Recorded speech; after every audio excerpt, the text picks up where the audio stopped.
Members, let's resume the meeting. Tanya, you were asking about paragraph 2.25 or 2.30? 2.30.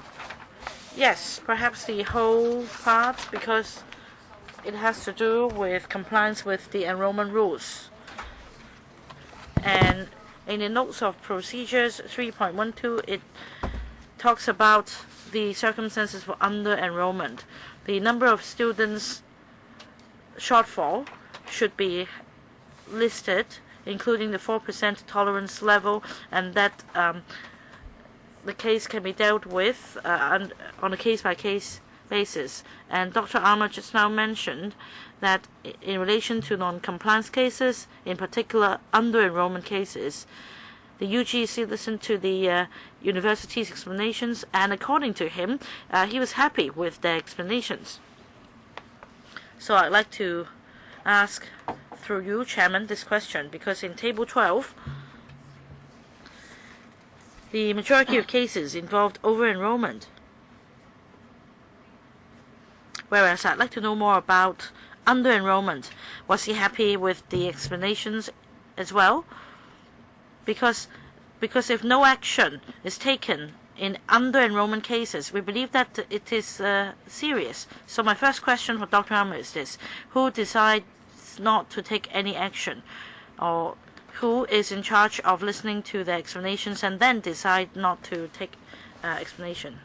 You have to answer such questions. I think if you can further explain your path to happiness and why you need to lay the path, that you have that restriction. I think what we basically, from PAC point of view, we look into the financial, but there are other aspects that financial analysis cannot be justified just as a pure factor to your flexibility. Can you explain to the Honourable Chen?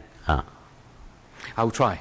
Thank you. No problem. But if you can't convince us, you can write a paper, so that will help us to appreciate your position. Education is not something that is a number crunching. I think from that angle you can explain. Right. I'm sorry, I'm not teaching you how to answer, but at least explain to us how this has happened and who actually decides on not taking the appropriate action, and what are the criteria for that course of events that you're not going to punish or whatever it is on those offending universities. Okay. As I said, I will try. Please, yeah. Let me begin by saying I'd hope I didn't say I was happy. I may have said I was satisfied with the explanation. There's a whole world of difference. I'm never happy with under-enrollment. But if I hear a coherent explanation and the university puts in place steps to rebalance the enrolment. Now remember, admission happens once, sometimes every 4 years, or in a programme. It's only at the front end. Universities cannot adjust enrolment by failing students. That would be terrible. So they've got to manage enrolment through admission. And they do that for undergraduate students, still knowing there's a 15,000 cap. So an under-enrolment cannot easily be managed with a single year's over-enrolment, because we break the 15,000 rule. So we have to be very careful. But, and as I explained earlier, enrolment planning is extremely difficult in the light of new school examinations, where offers are made based on predicted grades. They're met or they're not met, and sometimes students disappear. And by the time the semester's started, it's difficult to manage that process easily, especially at university level. Who takes the decision? Well, in my case, in this last few years that I've been Secretary General, my colleagues and I, but I had the responsibility. I can't speak for my predecessor, but I'm pretty sure it would be the same. If I'm satisfied, then I will take no financial action, because I do understand universities' problems. I've worked in universities for 35 years. I understand enrolment planning difficulties. University presidents have difficulty managing hundreds of programmes, each of which might over-enroll by one or under-enroll by one. Now, that single case, that single student, is not important, but when aggregated up across the whole university, it leads to perhaps 4% or the like. Rather than punish with withdrawing funds, I would rather personally, I would rather attempt to modify behaviour by persuasion and talking to the council chairs and the president.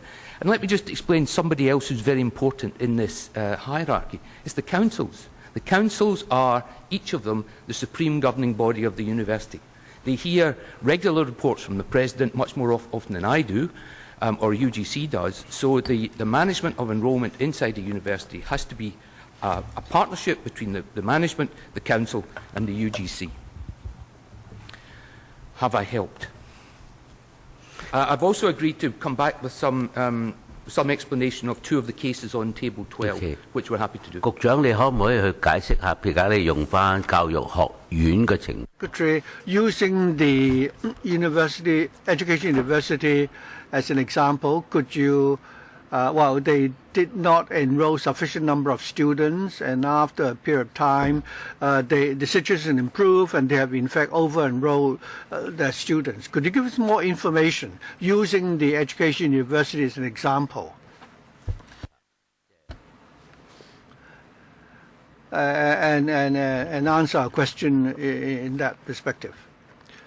Richard said that a year ago you needed to enroll, and also for this course we have to first of all determine on the demand or the need, and then we will set the limit.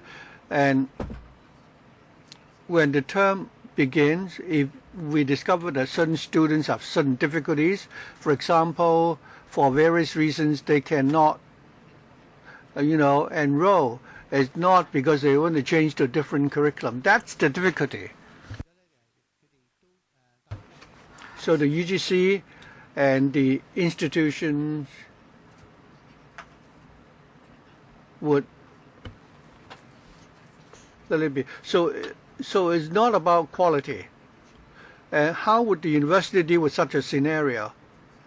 For example, we attach importance to SEN and NCS. Perhaps you can do something in that regard. They attempt to use their own way to resolve this issue. So we don't want the situation to continue going forward, and that's why I said that for each triennium, the UGC manpower planning, we look at the manpower planning program. If the situation persists, we will change. And this example shows that exactly. At the end of last year and early this year, for the triennium funding application, we've made adjustments to the numbers. We've cut it a bit. So it's not a question of penalty, but we want to ensure that resources are properly used or allocated. So, Chairman, I'd like to thank you for the opportunity to explain this part. Also regarding under-enrollment, the report also points this out, that is regarding the enrollment rule. Does it apply to all the manpower plan courses or only individual curriculum among the manpower plan programs? So going forward, I understand that, well, also tabled for us is the NOP for 2016, part of which have been amended. Regrettable that 3.12 is about under-enrollment, but I don't think there's any enrollment yet. So would you be making some amendments in this respect? Secretary. Thank you. My understanding, and Richard can supplement. Well, thank you for your suggestion.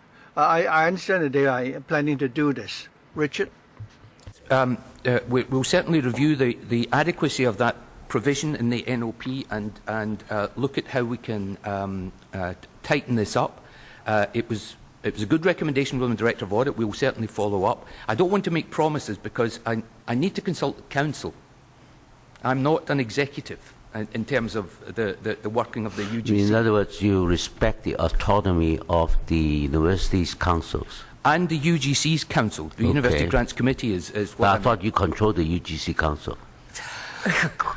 I'm the secretary, sir. Okay. Apologies, I'm just joking. Regarding the question of under-enrollment, we know that there are relevant rules in place, but as we learn from the document, especially Table 12, we know that there are many instances of over-enrollment. Many members are concerned that where there are over-enrollment, there may not be additional resources. But the question is that for the student resources allocated to each student, for example, for each tutorial, not typically it would be 12 students per lecturer. Now it's 15 and 16, and that would be an adverse impact. So regarding over-enrollment, so that is non-compliance with the procedure, would you also stipulate the sanctions, or at least tell us how you propose to deal with that? Secretary, would you like Richard to... Yeah, Richard could perhaps answer the question. Thank you for that. Several points. Certainly about improving the notes and procedures, we're happy to review and take a look at that to see how we manage over-enrollment. But I go back to something I said earlier. Over-enrollment normally is on a marginal cost basis. If you add one student to a class of 25 to make 26, there's no marginal cost, very little marginal cost. So the value, if the marginal value judged by the council is greater than the marginal cost, then it's a positive thing. Not that we encourage it, but if at the margin it can be managed, and only universities can manage it because it's on a programme-by-programme basis. So over-enrollment is, in a sense, less serious than under-enrollment, provided there's no dilution of the unit of resource per student. And for that to happen, it would have to be a semi-variable cost. For example, the example you gave, like increasing a class size from 10 to 20, that would affect the individual student. But I'm assured that the universities would never allow that to happen. They would manage it one way or another. And I trust them and their councils. Encourage. If you don't encourage them to do that, there should be rules to help you do that. Since you can have a 4% under-enrollment, why is it that you cannot have a rule governing over-enrollment? Since you are already allowed them so much flexibility, why don't you stipulate the rule once and for all in the review? I understand that the Secretary General is the Secretary General. In the end, it would be for the Council, the UGC Council, to endorse any decision. But if even the Secretary General is not interested in adding this rule to the NOP, now I say this, Chairman, if you look at Table 12, every year we have such instances. Chairman, actually I also want to ask whether we can have access to the finer details as to which are the universities involved and which are the programs involved. Could we, be given more details? Yeah. I'm most concerned that you don't have any penalties, you don't even have the rules, not to mention whether there are any sanctions. So it would be best if you don't encourage this, there should be sanctions in place. If you don't encourage it, why won't you even consider putting a rule in your NOP to govern that? Ms. Chan.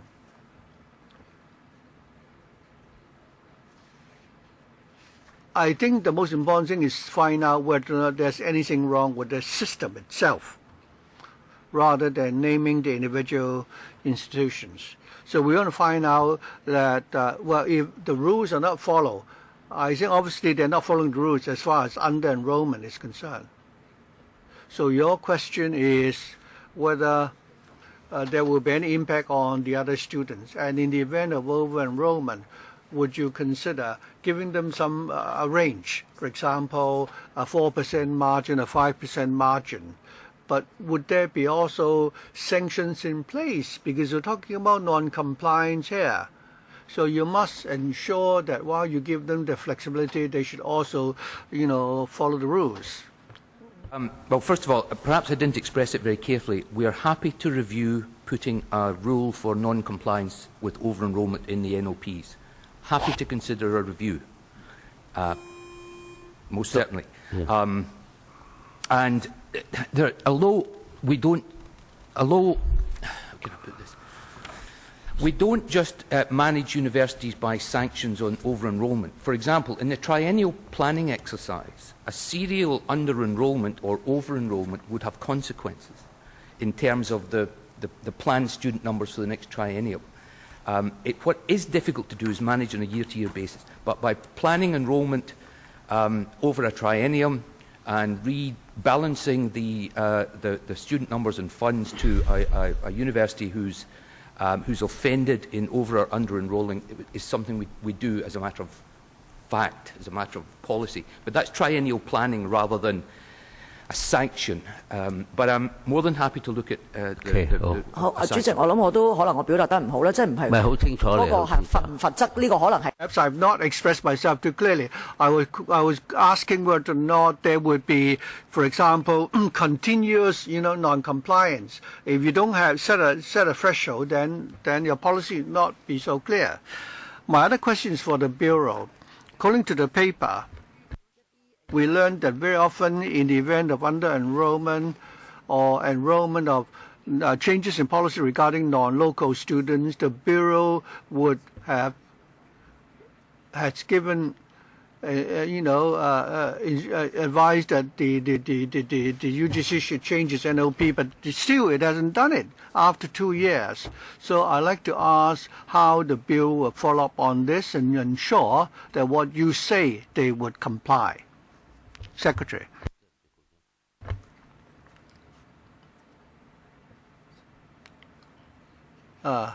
Kenneth, could you take my place? Because I need to have a meeting with our president, so I need to excuse myself for 10 minutes.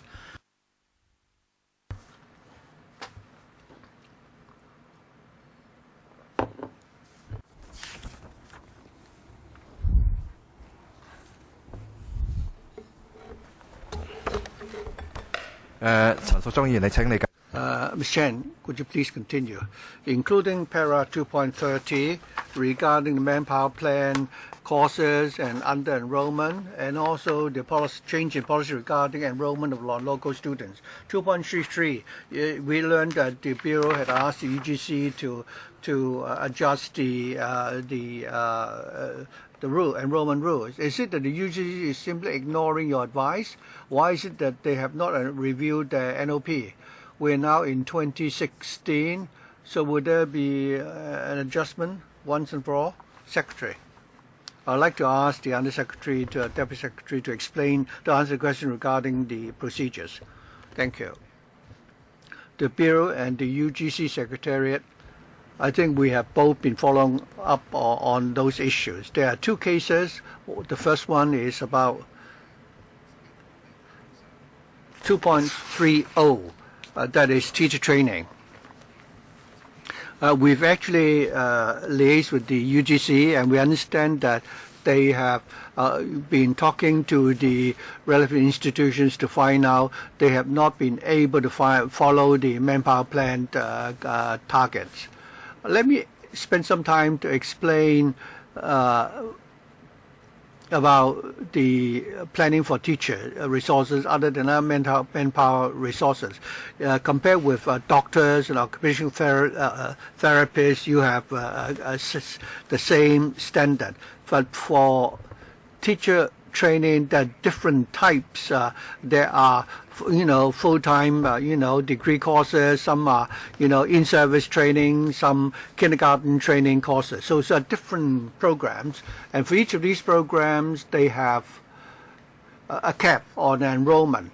But that arrangement for a teacher training institution, is that the best arrangement? The UGC is exactly looking at this now and see whether or not this is the best arrangement. The overall figure has not really, exceeded the threshold that much. Overall, there's not been a serious under or over enrollment. But for individual curriculum, there might be some, ups and downs or discrepancies. And we've asked the UGC and the teacher training institutions to have a discussion as to what sort of ceiling we should adopt. Should there be a single ceiling, or should there be a range for them to enroll the students? So they're still looking at that, and we are following up on that too.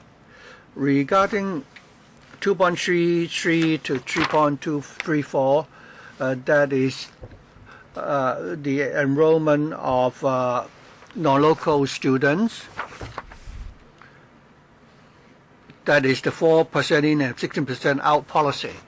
The UGC had a detailed discussion on this, and so we have this change because we want, and we're following up with the UGC as to how we can implement this change in policy. One way to do that is to change the NOP. Hopefully we can adopt this approach. But as Dr. Armour said, in terms of enrollment and arrangement, we need to talk to the individual institutions as to whether or not whatever arrangement we adopt will pose any difficulties. And then in the amendment of the NOP, we could come up with a way which will not be impossible to implement. We want an arrangement that can actually be implemented. Of course, we don't want it to be too cumbersome, but do you have a timetable? Because this it's already been more than 2 years. So do you have a target in mind? Thank you. I think we are about to conclude our negotiation. Perhaps Dr. Armour can further supplement.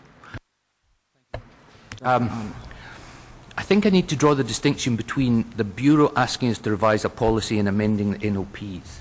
If I recall correctly, my colleagues will correct me if I'm wrong, we implemented the policy by writing to the university straight away. Mm-hmm. Meanwhile, we've been reviewing the mechanism and whether the NOPs is the right vehicle, and that latter part has been the subject of discussion with a number of institutions. But we did follow the Bureau's advice straight away. We wrote to the universities and said, we are going to change this policy. This is what it's going to say, and we'll talk to you about how exactly it's going to be implemented.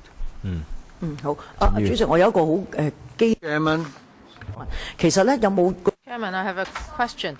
Now, for this triennium plan, is there a reason for that? Well, in the past we have 3-year university, but now we have 4-year university. So you have set a triennium. Is it related to the number of years of study in university? Who's going to answer this question, Deputy Secretary? Thank you. Maybe I can answer first, and then Dr. Armour can supplement.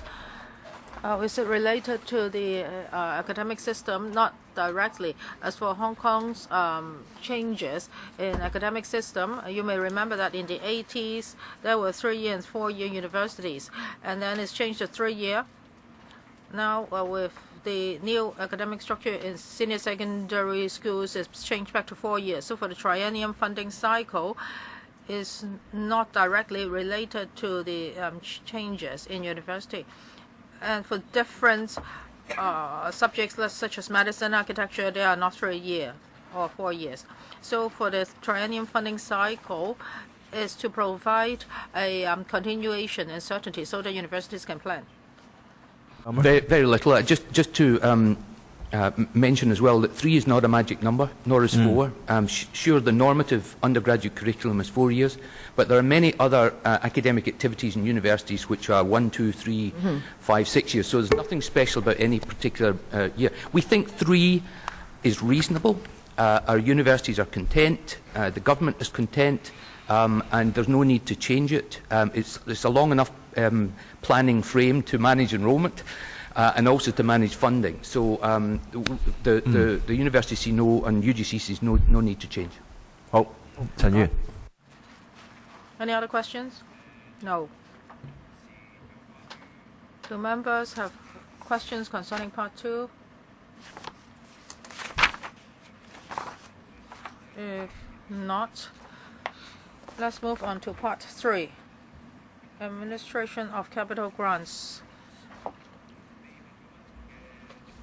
Members who haven't asked questions, do you want to ask questions concerning this part? Anyone want to ask questions concerning this part? Please raise your hands. So I would like to ask members' views. Now for Part 3. This is a macroscopic issue. Let us look at 3.6.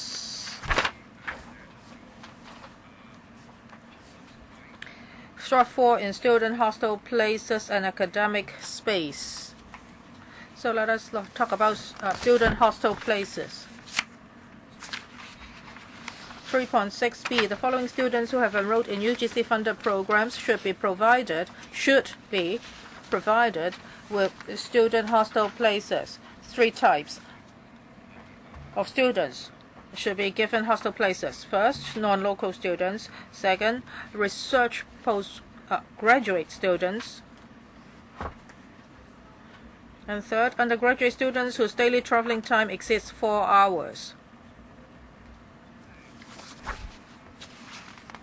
So for these 3 types of students, I would like to ask some questions.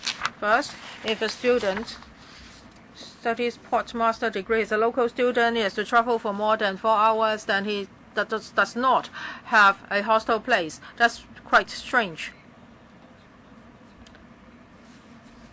because this is related to policy. I mean, taught postgraduate students. And also we would like to look at Table 16.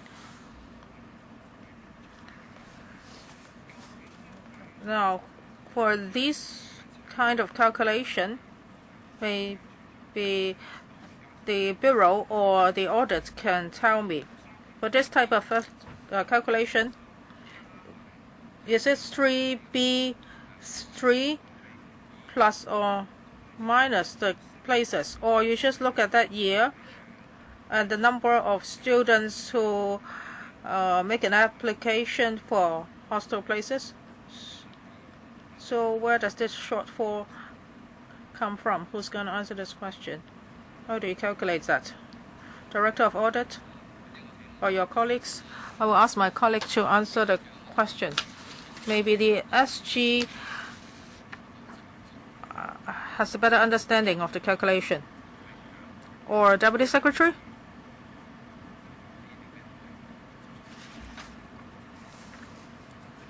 I'll ask Dr. Armour to answer the question. The shortfall is against an entitlement. Entitlement. The entitlement is calculated using a formula that's in the previous pages. Once that's calculated up, then each university has a hostel space entitlement. We measure the actual spaces against the entitlement, you find a shortfall. So the figure there, 2015-16, shows 8,660 shortfall of bed spaces. That's when we take account undergraduates for 1 year, research postgraduates, overseas students, and their entitlement. So that's the shortfall. If, and of course it varies from year to year depending on the population. You asked me about taught postgraduates. Well, first of all, it's up to universities how they deploy their hostel spaces. But in the calculation, in the entitlement calculation, we don't allow for taught postgraduates because they're self-financing. That's the simple reason. So that this is in theory shortfall because you are using the entitlement calculation. It doesn't mean that the particular student really needs a hostel space. Is that correct? Well, demand exceeds supply, for sure, in general, especially for local students. Demand exceeds supply. 明白。嗱，頭先呢就副秘書長喺上一節嘅問題嗰度問呢，就講緊呢啲非本地學生。We're just talking about non-local students, and did a 20% over enrollment, and you said that you haven't used much local resources. But when we look at the entitlement, first type is non-local students. Land is a precious resource in Hong Kong. So I would like to ask the government. You said that non-local students are not using much of our local resources. Does this change your remarks just now? Acting Chairman. If hostel places are regarded as resources, of course, non-local students are using these resources. And for university education, we have several policy objectives. One of them is to provide sufficient education opportunities for local students. And we also hope that we can provide an international environment for our students to study. This is also one of our objectives. So for non-local students, and if they are admitted through over-enrollments, then we would use this to achieve our policy objectives. Just now you said that there may be resources considerations. So when it comes to hostel places, if you want to attract non-local students to come to Hong Kong, then it's just like in other countries. The provision of hostel places is one of the means to attract them. But you have to think about this. Now, this is a value for money study. It is not targeting the policy. So we are now talking about 3,000 students. So you have to look at the cost. You are saying that you want to attract overseas students to Hong Kong for undergraduate or postgraduate programs. So what is our cost and what is our gain? Are we always losing out? I think you really have to look at it in terms of policy formulation and value for money arrangement. Just now, Dr. Armour said that this is an in theory calculation when it comes to hostel places. So for 2011-12 to 2015-16, there's 5 years. The universities have given you figures.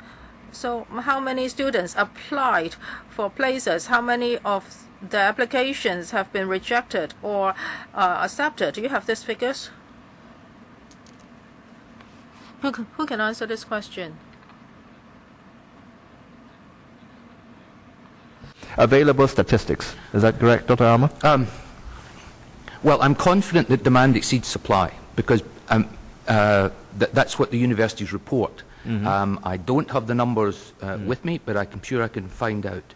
Yeah. Can I supplement something Mr. Lowe said? Yes.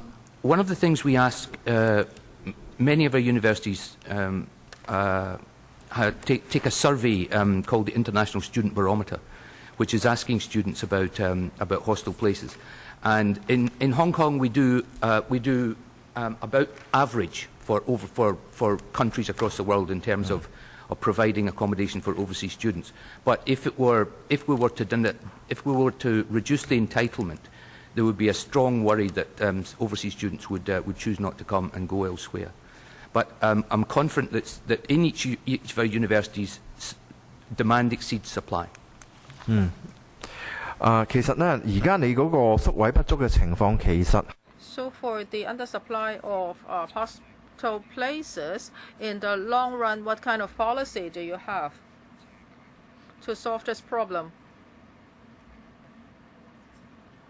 Is it about limited or shortage of resources or shortage of land? Who can answer this question? Thank you, Chairman. Just now, in my main briefing, I stressed on this point. Well, theoretically, of course, it would be great if we can provide more hostel places. But for the infrastructure matching fund, is very competitive in terms of applications because there are a lot of other needs, for example, healthcare. So for both resources and land, they're subject to a lot of limitations. We are trying our best. Well, there have been some improvements, but it's not ideal yet. So we accept the audit's observation and recommendation. We will continue to strive for more. Yes, on the subject.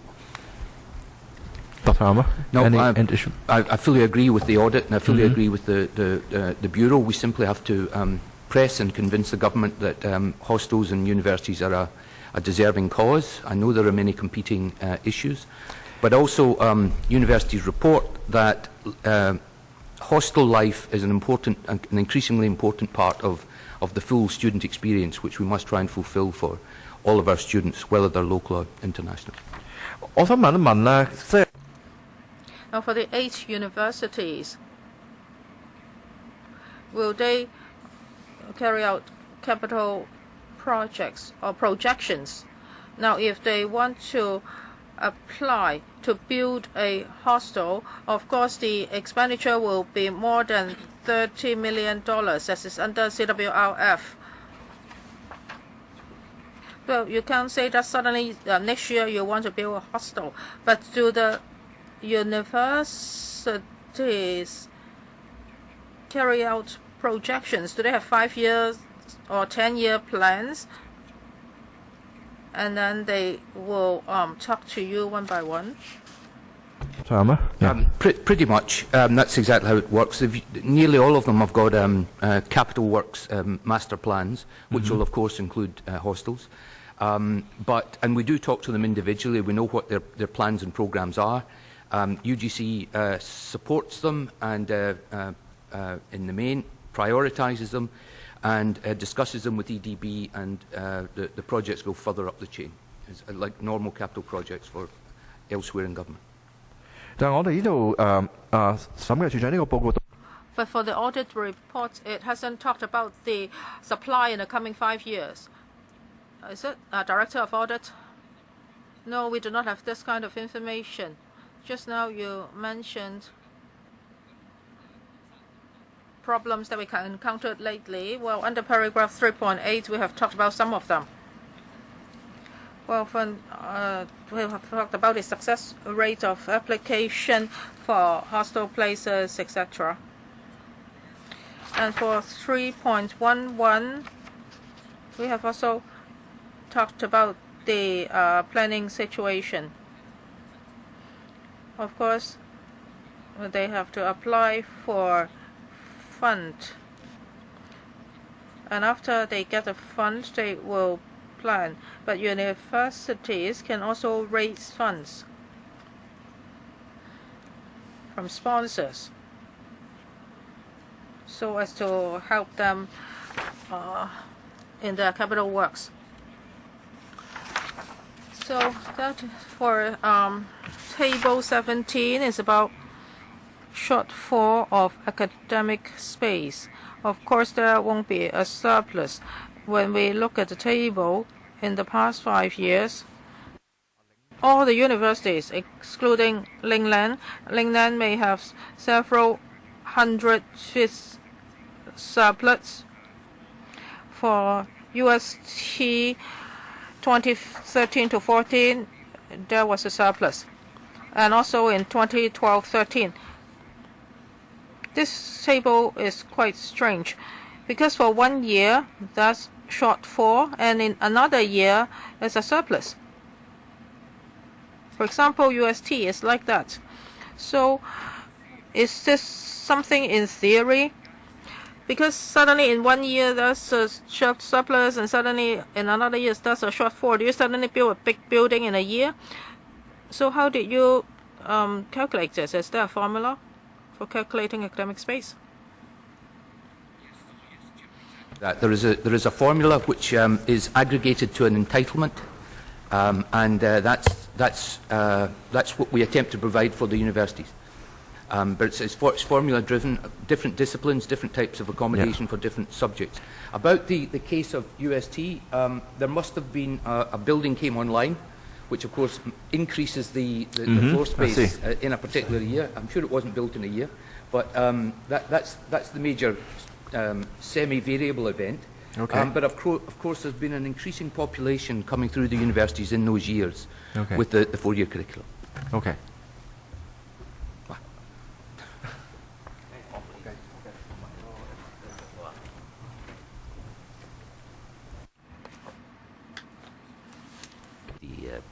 President. Let's continue. I would like to continue to ask about Table 17. What kind of criteria do you use to determine? Dr. Amma and other colleagues can answer me. What are the major criteria you use for the calculation of academic space? What criteria? Thank you. Thanks for the question. Well, it's largely formula-driven. We took a review of types of accommodation that are required in universities and engaged a consultant a number of years ago to help us define different types to aggregate into aggregate into a total entitlement. So we care about teaching space through classrooms, library space, of course, teaching research laboratories and offices, which are the main parts of universities. There are other parts of specialist accommodation which different universities have, clinical facilities in medical schools and the like, but those are also aggregated together. So I hope that answers the members' questions. Oh, now, it's a case. So when calculating the need for academic space, the records and accuracy are very important. For Table 18, in June 2016, they have some space inventory records. There are two types, UGC records and university records. And there are different interpretations, so that there is a difference. So for this inventory, you do it every 3 years. With regard to the difference in figures, will you be taking any action? Will you review your records, or will you be asking the universities to reconcile, or will both sides sit down to reconcile the differences? Because here, the total academic space per square meter is quite substantial, involving quite a large sum of money. So will you do reconciliation? Chairman, yes, indeed. That's what we'll do. We'll do exactly reconciliation. The differences in the records, one of the reasons is the times of measurement. They're not congruous in terms of timing, and that explains some of the differences. But the way we do it is then to reconcile the actual usage of space and space with each of the universities individually to make sure that each of our records are congruent as far as we can make it. It's quite a major exercise, but we realise that we have to make our records agree on a regular basis. So we do reconcile. Kenneth. Hi. So that means UGC and the universities may not have a common standard in describing academic space. Do you have a common standard? I understand that for academic space, we're referring to the floor space within buildings. How about common areas? Do you have any agreement, say for corridors? Are they regarded as academic space? So my question is this: between the universities or among the universities and the UGC, do we use the common standard to report academic space? Richard. Thank you, Chairman. Yes, there is a common standard. Some of the differences arise because some universities have privately funded buildings or partially privately funded buildings, which we need to agree with them how much we're going to treat as in the public domain, and this is never an easy discussion. When we want to count a lot of it, but the university wants to keep it private, so there's a lot of reconciliation, especially over the private funding of some of the older universities in particular. But there is a common standard formula that we're all familiar with to aggregate up the needs of university space. Thank you, Chairman. I think I have no other questions for the time being. Maybe other members can ask questions now. Yes, Paul. Thank you, Chairman. Thank you, Dr. Kenneth Leung, for starting with questions in this direction. And let me ask more specific questions now. On the point of formula, I see in paragraph 3.15, note 11, there are 10 formulae for assessing the academic space needs, such as classroom, study space, teaching, laboratories, etc.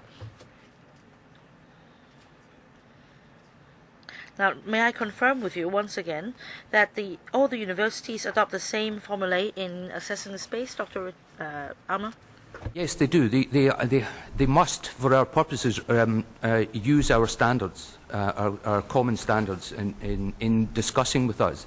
If they have other internal resource allocation issues, space allocation issues that depart from that, that's their business. But as far as reporting and discussion with UGC in terms of the total need, there is a common standard. Paul. I understand that, as we all know, in Hong Kong we have very small living space, even for domestic premises. So when we adopt this formulae, do we use the local standard or do we use the overseas standard? Richard. Yes. When we last reviewed this, it was 9 years ago, and I'm sure as far as hostels are concerned, let me just deal with that it will be the local standard, not another standard imported from overseas. Academic space is different. Academic space is common throughout the world. We surely would expect the facilities in our 8 highly ranked Hong Kong universities to have the same level of facility and enjoyment as any other parts of the world, leading universities, whether in Hong Kong or not. I take the member's point about living space. That's different, I understand. But as far as academic space goes, we benchmark across the world. And when we engaged an international consultant to help us do that in terms of the space norms for our universities. Paul. So you have student hostel and academic spaces, the so-called academic spaces. Now, because in your formulae, apart from student hostels, and I'm referring to note 11, they include libraries, indoor sports facilities, and support space, etc. Strictly speaking, this is not really academic space. So how do you calculate that? I think I disagree, sir. Learning is a 24/7 experience these days. Students are learning everywhere, even in the sports hall or whatever, and also sports halls are usually converted into examination rooms for that particular time of the year. So it seems to me that academic space, or perhaps better described, learning space, can include many facilities, including hostels these days, where universities create what are called living learning communities, not just dorms, but part of the learning experience. Paul. So in other words, we should be satisfied with our academic spaces, which are aligned with the world standards. Although as far as the hostel space is concerned, it's not up to international standard. I understand. I think, in broadly speaking, as a sector, we can match with most first-class research universities across the world. Now, there are individual differences amongst our universities. That I do understand, and there are some programs that I wish were further ahead in terms of rehabilitating some of the existing spaces that were perhaps built 30, 40, 50 years ago. But in the main, as a sector, I say we compare reasonably well with similar institutions across the world. Paul. Dr. Alma just now mentioned that it's been 10 rather than 9 years since the last review. The last one was conducted in 2006, and then we had the new academic structure, 3 and 3 and 4, and then we also had this report, the UGC.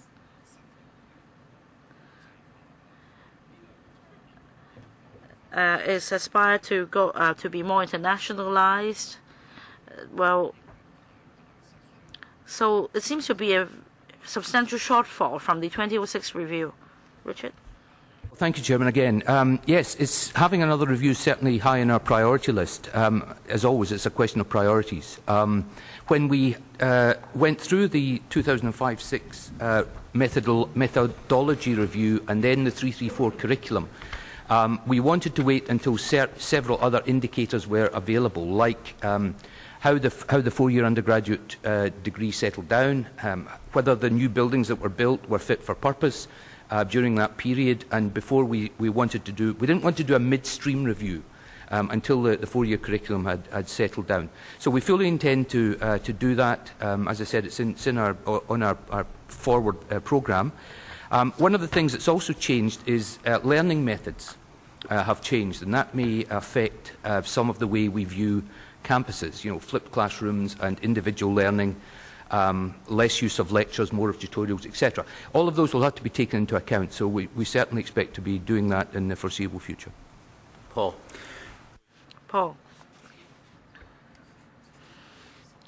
Well, we are lagging behind by 10 years, but more importantly, I need to point out that according to the UGC Secretariat's record, and also updated data must be provided by universities once every 3 years, and it seems that there is a discrepancy. If you look at the space infantry records in Table 18, you can see this big difference. And according to your notes on procedure, you should be able to engage an outsider to conduct an audit. But since 2006, no such audit has been conducted. Point number 3, it seems that you have not done anything. Apart from stating the in-principle usage, everything seems to be in theory. You don't have a good grasp of the space infantry. And you're lagging behind. So how can we believe that the UGC Secretariat is operating effectively, especially on proper use of resources? Richard. Thank you, Chairman.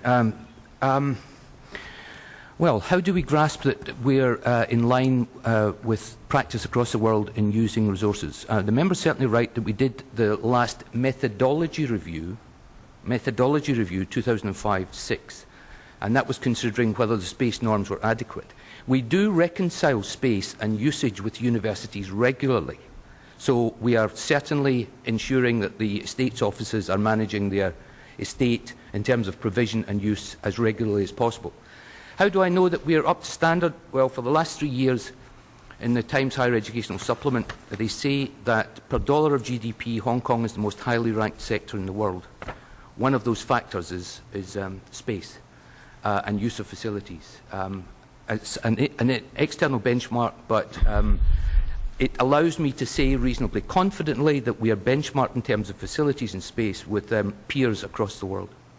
Paul. I'm sorry, perhaps let me be more direct. Is it that your words do not tally with the deeds, because it seems that you're still lagging behind?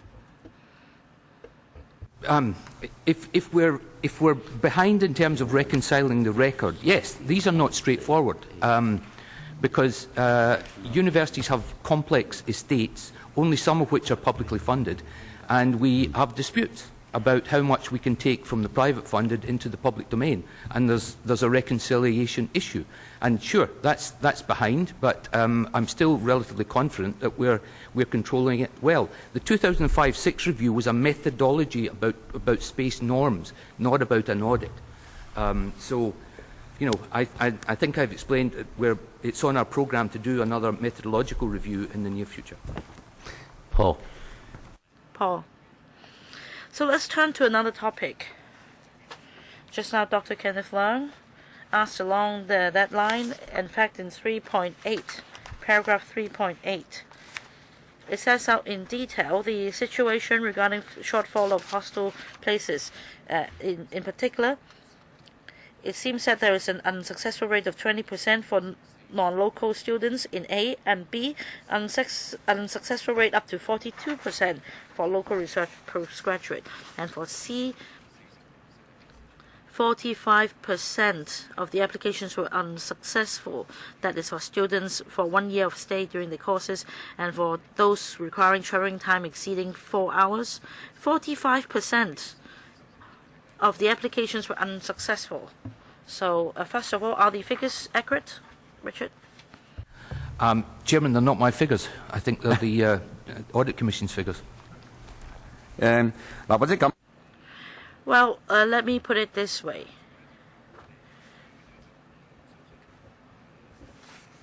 I believe just now some members also reiterated that in relation to universities in Hong Kong, although what we want is internationalization, it's now becoming more and more mainlandized because the number of international students are dropping. I'd like to know the impact of shortfall of hostel places comparing to non-local mainland students.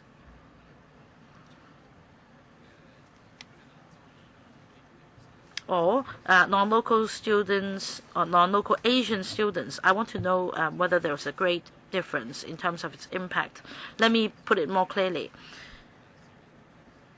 For mainland non-local students, they may be less impacted by the shortfall of student hostel places than non-local students from around different places of the world. Thank you, Chairman, and I do understand the question. I don't have the data, but I'll be happy to undertake to try and find out. Secretary, what about your take? Because we're often criticized that we only take in mainland students. I want to know how important this shortfall of hostel places play. Secretary. Yes, there is an impact. From my understanding with the universities through the UGC, it's been said that in recent years, non-local students also considered the number of hostel places as a factor. In Table 16, it seems that especially in 2015-16 for Lingnan University, there is no shortfall or surplus. The figure stands at 0. Comparing to other universities with a more serious situation, 2011 for City University, and then 1858 for Hong Kong University, representing some 36.59% and 24.49% respectively. That's quite a significant shortfall. Has it to do with their position? Any correlation with their internationalization? Richard. Chairman, let me explain about Lingnam. First of all, it has a special privilege to what's called the stay small policy. It has 100% availability of, theoretically 100% availability of hostel spaces, partly because of substantial private funding a number of years ago. With the other universities, certainly some are more or less in deficit, partly due to their land situation, their history and background, and the like. We certainly don't discriminate among universities in terms of approving their programmes. The most needy is of course granted highest priority. But yes, we underprovide. If we, for the need that we want to give, we don't have the hostels available, and that's a deficit which we are still working to try and close. Whether there's an internationalisation issue in terms of demand and shortfall, again, I refer to my earlier answer. I'll have to look into that in terms of the demand. Paul. Paul. Let's take a look at another university. This is quite unique. It has a surplus of student hostel places. It has a surplus of 3. Has it to do with under-enrollment, such that they had the surplus of places? Secretary, for Education University, this is quite unique because of their discipline. The requirements are quite different. They therefore enroll fewer non-local students. So there are different requirements for different universities. Paul.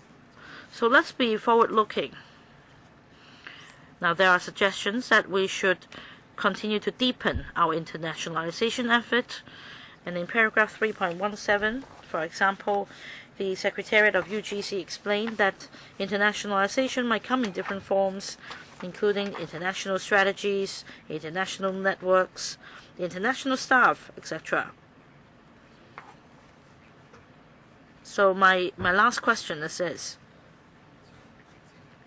Under the present circumstances, when you have a significant shortfall of hostel places, internationalization, can it really be implemented, Secretary?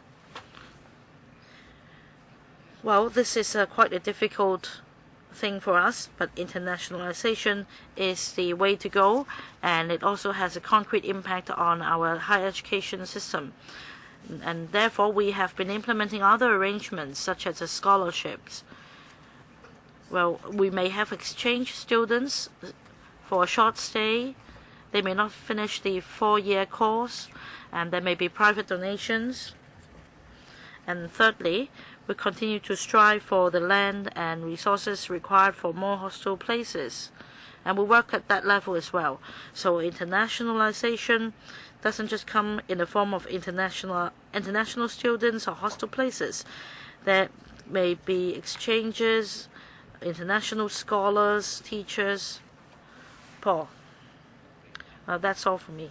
Well, before I pass to Mr. Lam, that the site utilization for construction of hostel, is that the site utilization is not being built to the full plot ratio or exceed the plot ratio, or the site utilization are really restricted by UGC funding? Thank you for the question. Certainly not by UGC funding, because that would be that's a public works issue, whether the grant is given to the university to build the hostels.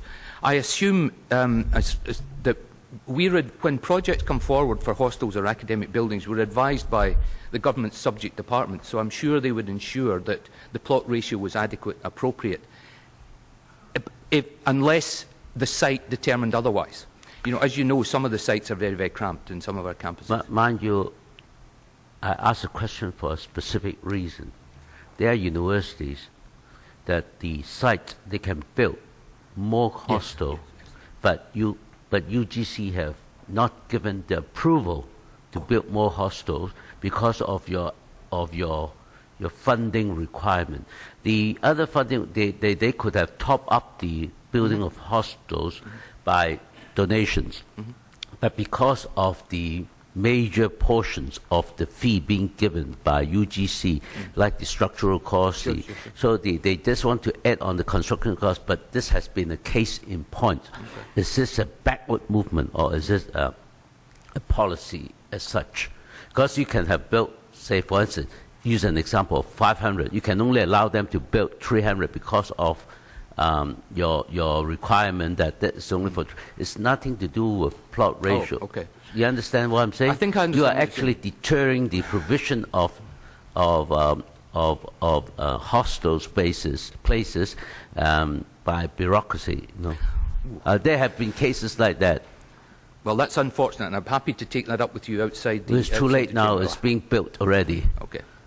But I hope that you can review your policy and this will make it more flexible, because such a shortage of hostel places that every possible means that they have not violated the law, and utilizing the construction costs to build more is no harm to UGC. It's only benefit to the student population. I couldn't agree more, sir. I'm taking. I have a reason to ask this because I've witnessed a situation like this in one of the universities, not the present university that I'm a councilman of, but in other universities. Okay. Well, I hope those hurdles don't ever appear again, and I'll do my best to make sure bureaucracy never gets in the way. With it's not policy; it's just a matter of the provision of more spaces for students. Chairman, a private developer, when he was selling his own property units, said that he was very touched about the student hostels, and that he's never heard of complaints that the conditions in the hostels are very poor.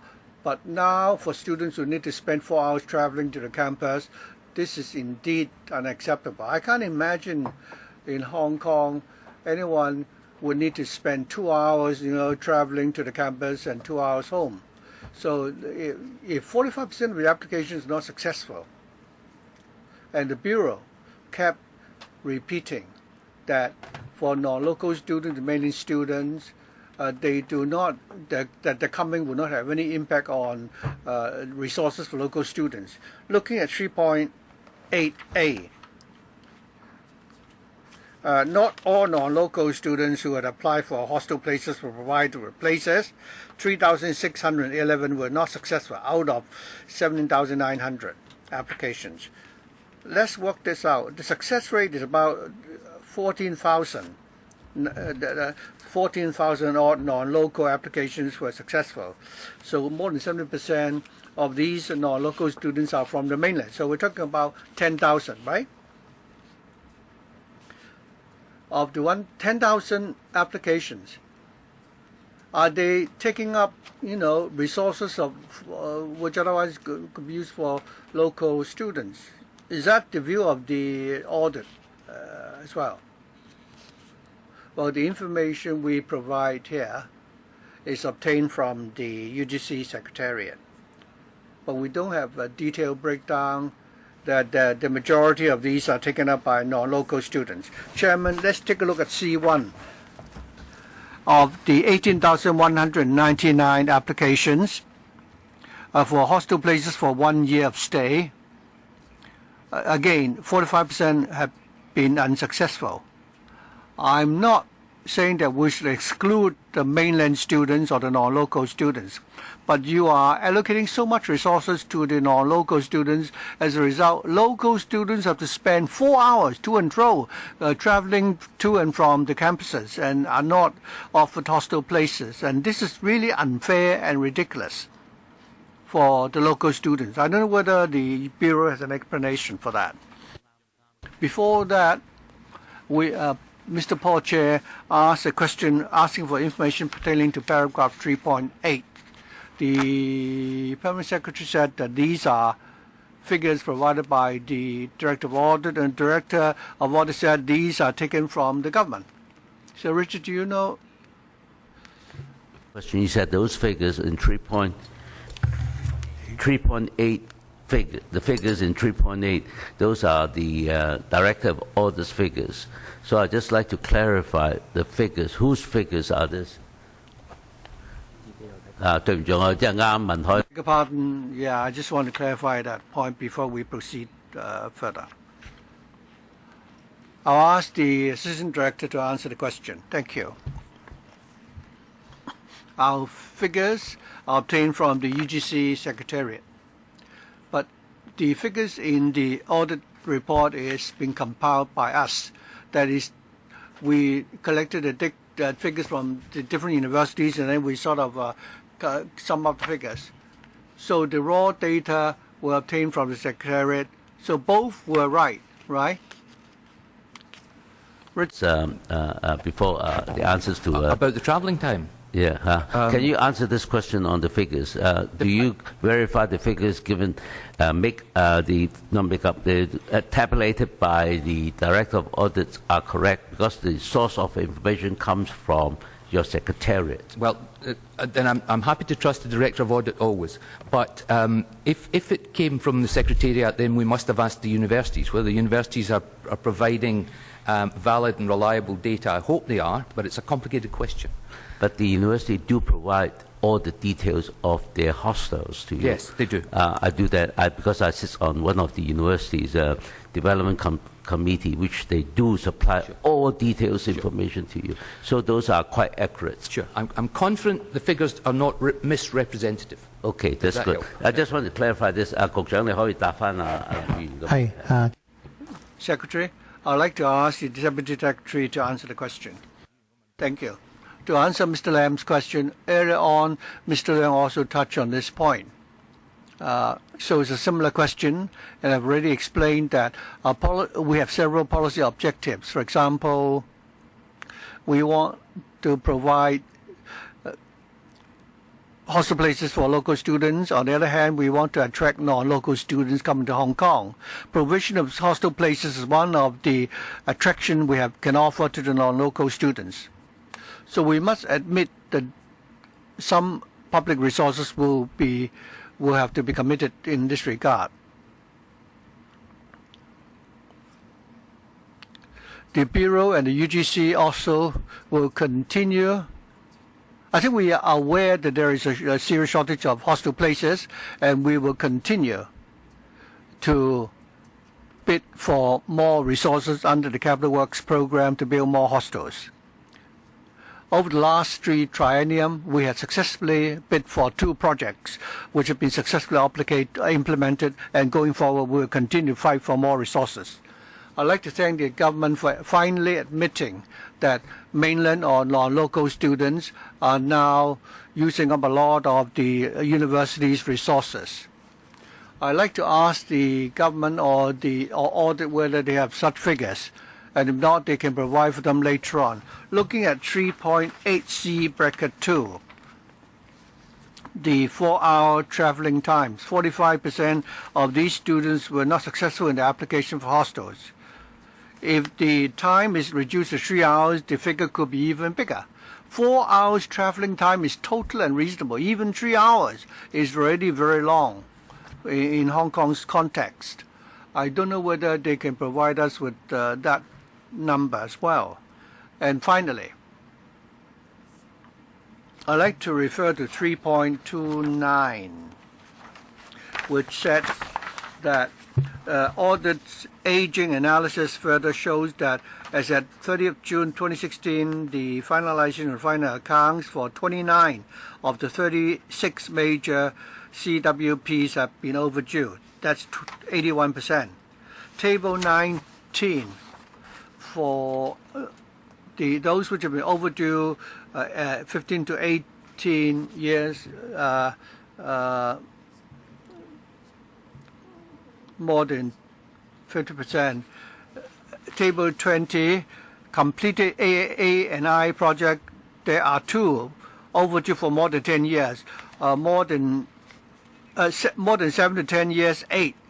So for these accounts which have not been finalized even after more than 10 years, I don't know who should be held accountable. Or is it that we're talking on public funds, so you don't need to audit these accounts?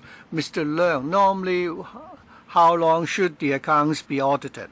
Or don't they have to be audited?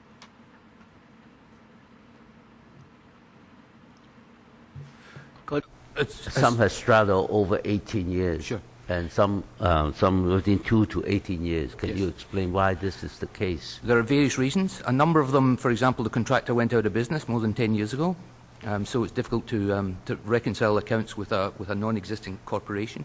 There are others where the university is still in dispute with the contractor, still negotiating various different claims. So there are a number of particular reasons. We have to work with the universities to try and get these wrapped up. No question. It's not that we haven't been. It is difficult. And we'll certainly redouble our efforts to try and get these wrapped up as soon as we can. In other words, that it's out of your control is between contracted parties, between the university and the contractors. Is that? It's a combination could not been able to do the final accounting for the project. Is that so? It's a combination of parties. Certainly. But there are different projects. Some of those projects are actually funded, controlled by UGC. Yeah. Well, through. Is there some of this project, and some of those are partly contribute. So you have to really.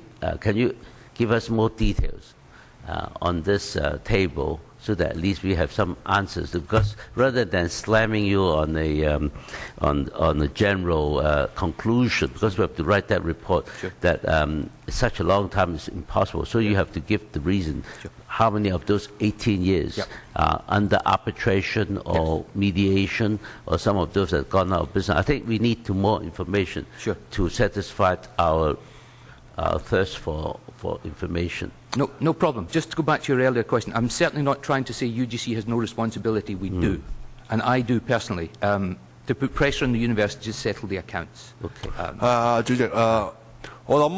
Chairman, I think the Secretariat has to answer the question. That is, in respect of such, accounts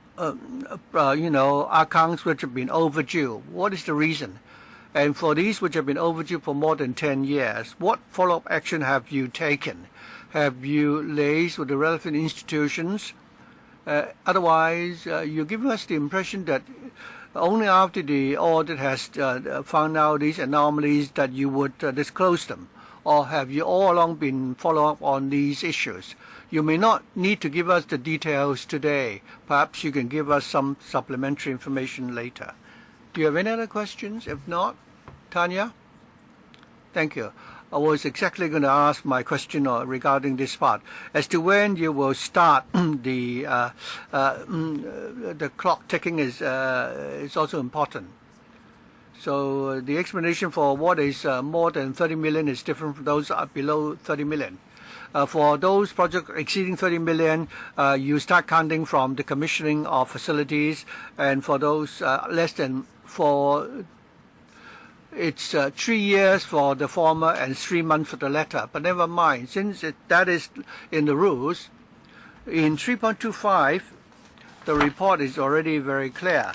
It says that the UGC said that the definition for the both are the same, and you say that when you amended the NOP in February 2007, you've already adopted the same physical completion. You're using the same criteria, that is commissioning of the facilities. And you said you would like to further clarify with the Treasury and Financial Services Bureau. Have you done that yet? About exactly that. When did you start to clarify that, Richard? Right. We began as soon as we saw the audit report. We started talking to the Bureau. I'd like to go back a moment. There's no question at all that the UGC didn't start worrying about the capital projects simply because the audit highlighted it. We've been working on it constantly. Okay. It's a priority. We review it at our regular committee, the outstanding projects. The officers follow up. Can we do better? Yes, and we must do better, for sure. And that makes it partly UGC's responsibility to make sure the universities deliver on time. 主席，我哋都我哋好公道嘅，我哋逐樣嚟啦。我哋先問咗。We are being very fair. Let me first ask for the explanation or the definition, because definition will determine when you will start the clock ticking and when the money will need to be refunded to the government. So my question, simply put, is that if there is a delay with the payment, and you think that he has no reason for that, then would you charge them the interest when they repay the amount? That's beyond me. I don't know about charging them the interest if it's... No. What's the practice? Of when do we start the clock ticking? When situation, just as highlighted by Tanya, the Honourable Chen, that if they found that they have hold back money which should have been returned to UGC, yes. There must have been cases. In those cases that the return sum Were there included interest or not? It's a simple question as that. 係咪啊？係，多謝主席。Is that your question, Tanya? Yes. Okay. As far as I'm aware, no. Okay. 係佢唔知道Is it that you don't know that the interest could be charged, or had there been such incidents before that payment had been confirmed to be delayed? Yes. As far as I'm aware, we would take advice from Financial Services and Treasury Bureau, because the money doesn't come back to UGC, it comes back to the Treasury. Okay. UGC has no, there's only a mailbox.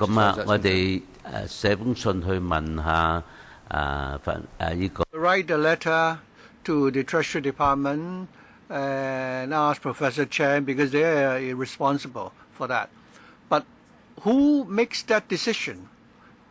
How should I say it? If they do not repay the amount in time, so who is that decision made by the UGC? Richard? Practice that we don't apply an interest penalty. No, it's not interest. It's who decides the return of money to the government. UGC takes it in cooperation with some of the other relevant bureau and departments, who are technical advisors and the like, architectural services and the like. Can you also highlight how many of these cases had in the past during the study period? Sure. And the relevant departments concerned. And what are the relevant departments? Happy to do that. Thank you. Thank you. 咁好啦，我亦都想問下啦，就Okay. In the absence of a clear definition, how do you determine that they are overdue? Well, we did have a clear definition, and we thought we were right, but it seems that we need to be advised by more specialist departments, which is why we're working out going forward when we start the clock ticking. And we can't reset the clock going backwards. 咁主席，我想問下啦，咁咧因為喺第3.26段。I think Audit has wants to supplement. Thank you, Chairman. Regarding the definition, the UGC Secretariat has already taken the advice of the Director of Audit. They have consulted us on the definition of commissioning of the facilities. On December 6th, we already forwarded our view to the UGC. The so-called commissioning of the facilities should refer to the project being commissioned and start to function. For some projects, after they have been completed, there would still be a period for testing. And only after the functioning are normal, only then will we say that the facilities are commissioned. So it doesn't include the repair and maintenance period, or which could be short or long, because such minor alterations and fixing may not affect the functions. Thank you. Chairman, if you look at paragraph 3.26, then it makes things even more ambiguous. Now, because for the repair period, it may be 1 year or even longer. So would they take that into account as well? It seems that they would. So can UGC tell us? So they will have to do certain patch-up for minor problems. So as long as that's still going on, you do not regard that the facilities have been commissioned? Right. I'll have to take a look at the Treasury Bureau's advice, which hasn't reached me yet. So I'll have to read that. And they give it to you on December the 6th. Yes. Today is December the 12th. Yes. I'm sure it's in my office, but not with me. Okay. Okay. Mr. Lau, how about interest? Will you charge interest?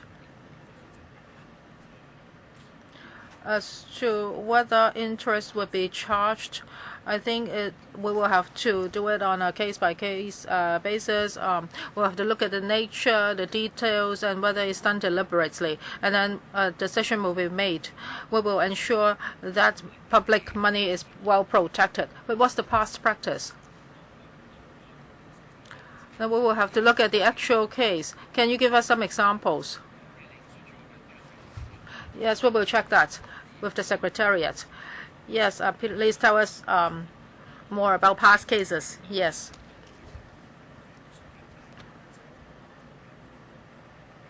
I understand that UGC says that they will try their best to do better and there are ways to make improvements. However, for certain cases, I think they are outrageous. For example, over $30 million, 18 years. So how do you follow up? And how frequent do you review? And how do you work with the Education Bureau? Does the Bureau look at these cases? Well, for your first parts of questions, Mr. Lam has asked them to give us an explanation paper. As for the second part, maybe the Secretary can answer. Deputy Secretary. Thank you. For the works projects, the monitoring and audit will ask the UGC to take up the responsibility. So after this, will you ask them to make annual reports to you? Well, for 3.34C, it seems that you have recovered some of the money very soon. So doing a review is good. Would the Bureau look into this? I hope that at a certain time in a year, a review can be conducted. Secretary? Yes, thank you for your suggestion.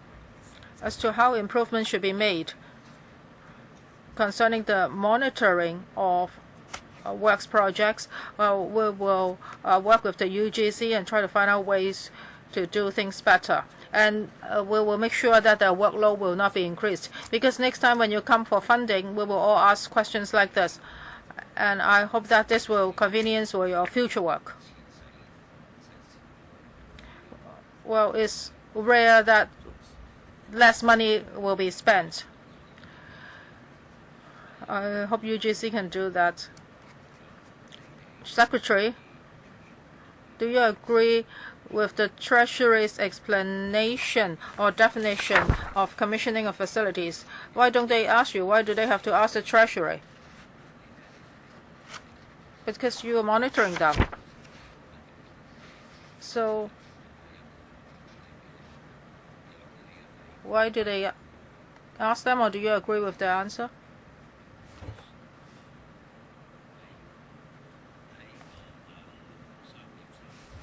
.33 Treasury on the definition of commissioning of the facilities.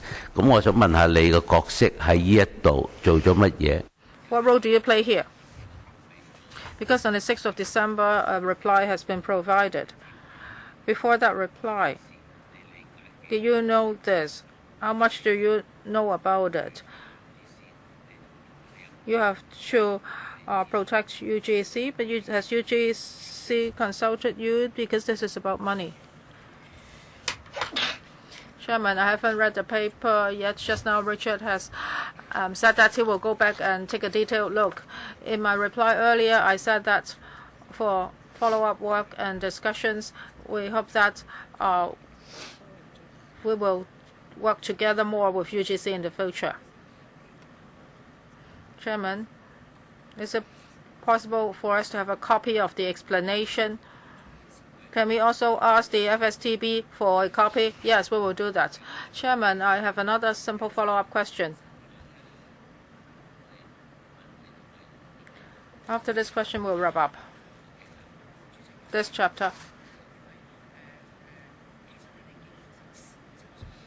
I would like to ask UGC, when did you discover this? That is, there's a difference between the definition of physical completion and commissioning of the facilities. You say that after the amendments of the NOP, you've adopted the same definition. So when did you discover that? And if there is still a difference, when will you take measures to revise the NOP and the relevant wording? Well, if we need to revise the definition or further explain it, then we'll do so as soon as we practically can in our overall review of the Director of Audit's recommendations. Do you have a timetable for? Chairman, when did they discover that there were two terms? They haven't read the letter yet. The letter was sent on the 6th of December, right? Was it the 6th of December? They sent a letter to them on the 6th of December. He hasn't read the letter yet. You can ask that questions next time. Okay, we'll wrap up the discussion of this chapter, and we will have another meeting for the other parts concerning report number 67. Thank you, Richard, and thank you, everyone. Mr. Lau, I forgot you were here. Is it the first time you come here from the SSTV? Thank you. I forgot to welcome you. Thank you.